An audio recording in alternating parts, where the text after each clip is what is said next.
நமஸ்தே நமஸ்தே நமஸ்தே சத்தமா சொல்லுங்க நமஸ்தே. சமய கிளாஸ்ல வந்து எப்படி சொல்வீங்க? சத்தமா சொல்லுங்க நமஸ்தே. ரசிக்குதுல கதைய இன்ட்ரெஸ்டா கொஞ்ச நேரத்துல கதை இல்ல வரலாறு. யாருக்கு வரலாறு?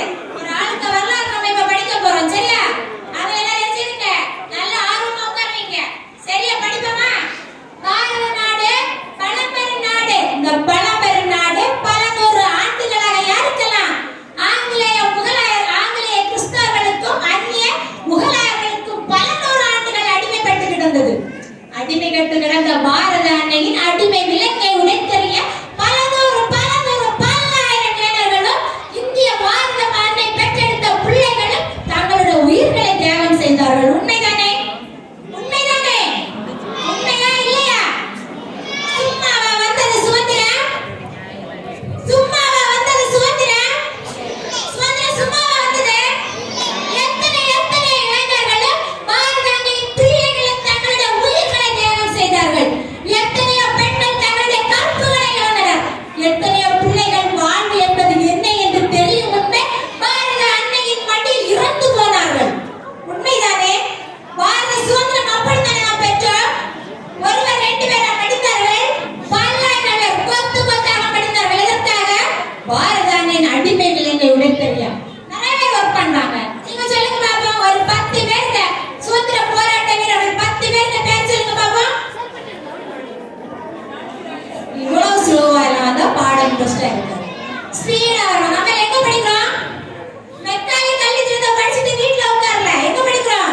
சமயப்பு படிக்கிறோம். சமயப்பு வர பிள்ளைங்க சுதந்திர போராட்ட வீரருக்கு பேரை கேட்டா நான் 10 பேரை கேட்டா நீங்க 10 பேரை சொல்லணும். அப்படிதானே?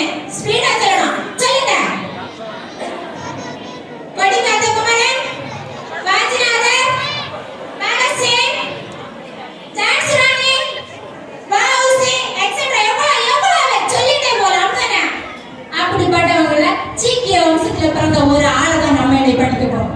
சரியா? ஒரு குடும்பத்தை, அதாவது தேஜ் பகதூர் அப்படின்னு ஒரு மாவீரன் இருக்கா. அந்த மாவீரனுக்கு ஒரு மாவீரன் மகனாக பிறக்கிறார் குரு கோவிந்த சிம்மன். அந்த குரு கோவிந்த சிம்மனுக்கு வீர புதல்வர்களாக பிறந்த 2 பிள்ளைங்களை பற்றி நம்ம படிக்க போறோம். உங்களுக்கே புரிஞ்சிருக்கும் யாருன்னு. யாரு? ஜராவர் சிங், பதேஷ் சிங். அவங்கள பற்றி நம்ம படிக்க போறோம். சரியா? சின்ன பிள்ளைங்களா இருக்கும்போது இன்னைக்கு இங்க 9 வயசு பிள்ளைக்கு நம்முடைய நாடு எதுன்னு கேட்டா சொல்லுவான்? தமிழ்நாடுன்னு சொல்லுவான். அவனுக்கு தெரியாது நம்ம நாடு எதுன்னு கேட்டா. உண்மைதானே? தமிழ்நாடுன்னு சொல்றாங்க. எதுக்கு சொல்லியிருக்காங்க? நான் கிளாஸ் எடுக்க போகும்போது நிறைய பிள்ளைங்க நம்ம நாடு எதுன்னு கேட்டா தமிழ்நாடு முடிஞ்சு. அன்னைக்கு 9 வயசுல அந்த பிள்ளை தன்னுடைய இந்து மதத்திற்காகவும் நம்முடைய இந்திய தேசத்திற்காகவும் உயிரை விட்டான். அந்த பிள்ளையோட வரலாறு தான் நம்ம படிக்க போறோம். சரியா? சின்ன பிள்ளைங்களா இருக்கும்போது 9 வயசு பிள்ளைங்க இருக்கும்போது வீட்டுல அவங்க அப்பாவை தேடி வர்றாங்க. யாரெல்லாம்? ஹிந்தி என்ற வார்த்தையை கேட்டோட நம்ம நடுப்பிள்ளைல எங்க பாயணும்? ஒரு மின்சார அலைப்பாயணம் சுவாமி விவேகானந்தர் சொன்னாரு. அதே மாதிரி அவுரங்கசீப் ஹிந்தி என்ற வார்த்தையை கேட்டோட கோப ஆவேசமும் ஆத்திரமும் பாய்ந்தது. அப்படி இந்த குரு கோவிந்த சிம்மன் என்ன பண்றாரு? ஹிந்துக்களுக்காக நமக்காக உழைக்கிறாரு. அவரை வந்து கைது செய்வதற்காக அவருடைய வீட்டுக்கு வரும்போது அவருடைய சின்ன பிள்ளைகள் பச்சை பிள்ளைகள் 2 பேர் வீட்டில் இருக்காங்க. வந்து கேட்கிறாங்க அவுரங்கசீப்பின் சிப்பாய்கள், என்னுடைய தந்தை எங்கே? ஒரே பதில் தான், கூற முடியாது. திரும்ப கேட்கிறாங்க, ஒரே தந்தை எங்கே? கூற முடியாது. உடனே அந்த சிப்பாய்கள் என்ன பண்றாங்க? அவுரங்கசீப்போட அரண்மனைக்கு அந்த பச்சை பிள்ளைகள் கூட பார்க்காம அழைத்துட்டு போறாங்க. அவுரங்கசீப் தன்னுடைய அரசவையை நினைத்து கேட்கிறாங்க அந்த பிள்ளைகளிடம், சொல்லுங்கள் உங்கள் தந்தை எங்கே? சொல்ல முடியாது. உங்களுடைய தந்தை எங்கே? சொல்ல முடியாது. ஒரே பதில் தான். குரு கோவிந்த சிம்மனை நினைத்த அத்தனை கோபங்களும் அந்த பச்சை பிள்ளைகளாகிய ஜராவர் சிங்கிடமும் பதேஷ் சிங்கிடமும் காட்டினான். அடுத்ததாக அந்த மெயின் டாபிக் வந்து என்னது? மதம் மாறுங்கள். நீங்கள் என்ன மாறுங்க? ஹிந்துவா இருந்தது போதும் முஸ்லிமா வந்து விடுங்கள் என்று அந்த பச்சை பிள்ளைகளை பார்த்து கூறுகிறார். அந்த பிள்ளைகள் என்ன சொன்னார்கள் தெரியுமா?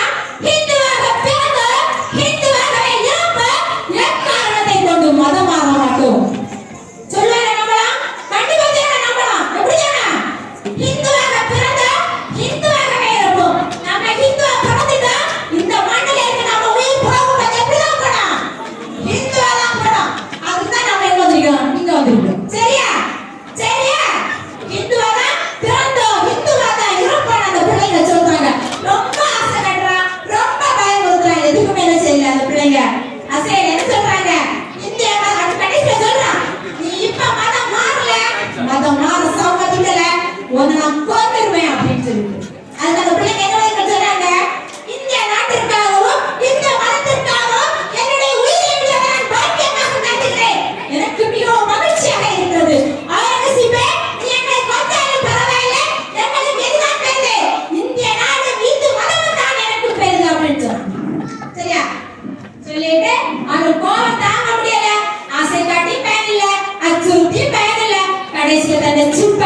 ஒவ்வொரு வரிசைகளை அடிக்கடி கேட்கிறான், ஒவ்வொரு வரிசைகளும் அடுக்க அடுக்க கேட்கிறான்.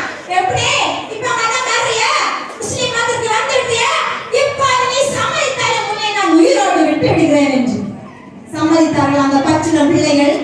உன்னுடைய பதவிக்காகவும் புகழுக்காகவும் மதம் மாறக்கூடிய நீசர்கள் அல்ல நாங்கள். எங்களுக்கு என்ன பேரு? எங்களுடைய மதம் தான் பேரு. உன்னுடைய பதவி தேவையில்லை, உன்னுடைய பொருள் தேவையில்லை.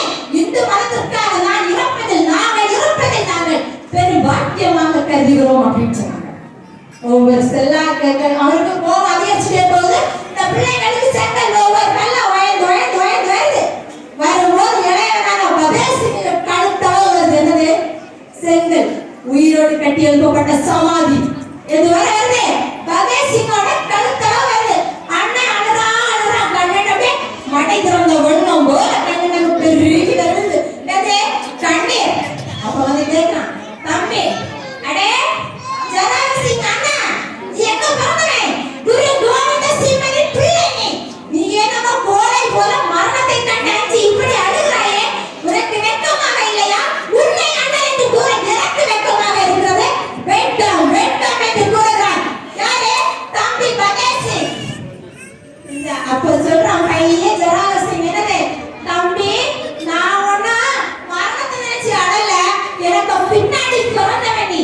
உனக்கு தான் இந்திய நாட்டிற்காகவும் நம்முடைய இந்து மதத்திற்காகவும் உயிரிடும் பாக்கியம் கிடைத்திருக்கிறது. அதை எண்ணிதான் நான் அழுதேன் அப்படின்னு. உடனே ரெண்டு பேரும் பிறந்தது புதிய வீரர் என்ன சொல்றாங்க? குரு கோவிந்த சிம்மனின் புதல்வர்களாவோம் அப்படின்னு சொல்றாங்க. அவங்க கட்டிட்டு இருந்த சமாதி அவங்கள தலையை மூழ்கடித்து அந்த பச்சிளம் பிள்ளைகளை துதிக்க கொண்டது. அப்படி எல்லாம் நம்ம பெற்றோம். என்னது? சுதந்திரம். அவங்க எத்தனை வருஷம் பிறந்தாங்க? 1705ஆம் வருடம் இறந்த அந்த பச்சிளம் பிள்ளைகளின் வரலாற்றை இங்கே 300 வருடங்களுக்கு மேலேயும் நாம் உணர்வோடு படித்துக் கொண்டிருக்கிறோம். உண்மைதானா?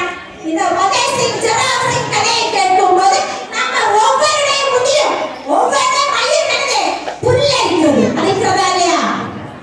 அழைக்கிறதே. அப்படி இருக்கணும். நாட்டுக்காக எப்படி நாம பண்ணலாம்.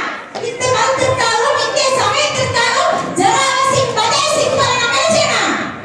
நம்மளோட உயிரை தியாகம் செய்ய நிலை வந்தாலும் பணிற்காகவும் பொருளுக்காகவும் பதவிக்காகவும் மோசப்பட்டு என்ன செய்யக்கூடாது? மதம் மாற கூடாது. சரியா? புரிஞ்சுதா? வரலாறு புரிஞ்சுதா?